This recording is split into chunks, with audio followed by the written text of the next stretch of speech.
എവിടെ നിന്നാ വരുന്നേ? കാട്ടാക്കട. കാട്ടാക്കട. അപ്പൊ ഇവിടെ അടുത്തും തന്നെയാ വരുന്നത് അല്ലേ? വർഷങ്ങളായി പൊങ്കാല ഇടുന്നുട്ടോ?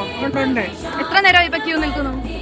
1 മണിക്കൂറായിട്ട് ഇപ്പൊ താലപ്പൊലിയുടെ ക്യൂ ആണല്ലോ? താലപ്പൊലിക്കാൻ ദേവിയെ കണ്ടോ? കണ്ടില്ല കാണാനാണ് പോകുന്നത്. ശരി. എവിടെന്നാ വരുന്നേ?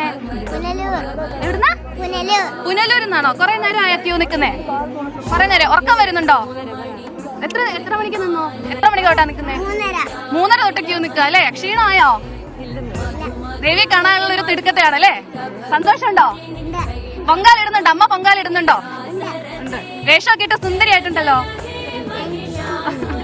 അപ്പൊ എല്ലാരും നല്ല ഹാപ്പിയിലാണ്. എല്ലാരും ഭയങ്കര സന്തോഷത്തിലാണ്. ദേവി ഒരു നോക്ക് കാണുക എന്നുള്ളൊരു ഒറ്റ ആഗ്രഹം മാത്രമേ കുട്ടികൾക്കാണെങ്കിൽ പോലും ഉള്ളൂ. അവരുടെ മുഖത്തൊക്കെ ആ ക്ഷീണമുണ്ട്. അവരൊക്കെ ഉറക്കത്തിലാണ്. ഒരു ഉറക്ക ക്ഷീണം കുട്ടികളിലുണ്ട്. കുട്ടികൾ കരയുന്നുണ്ട്. എങ്കിൽ പോലും അവരൊക്കെ തന്നെ സന്തോഷത്തിലാണ്. ദേവിയെ കാണുക എന്നുള്ള ഒരേ ഒരു ആഗ്രഹം മാത്രമാണ് അവർക്കുള്ളത്. നമുക്ക് ഇവിടെയൊക്കെ ഒന്ന് ചോദിക്കാം. എവിടെ നിന്നാ അമ്മ വരുന്നേ? പോത്തങ്കോട്. കുറെ വർഷങ്ങളായോ ഇടുന്നു? വർഷങ്ങളായി പൊങ്കാലിടുന്നു അല്ലേ? ഇതിപ്പോ താലപ്പൊലിക്കായുള്ള ക്യൂ ആണ് അല്ലേ?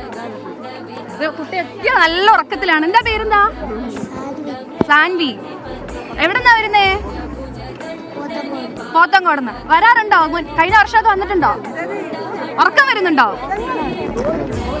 ഉറക്കം എങ്കിൽ പോലും എല്ലാവരും ദേവി ഒന്ന് ഉള്ള ആഗ്രഹത്തിലാണ്. കാവ്യ നല്ല തിരക്ക് അനുഭവപ്പെടുന്നുണ്ട്.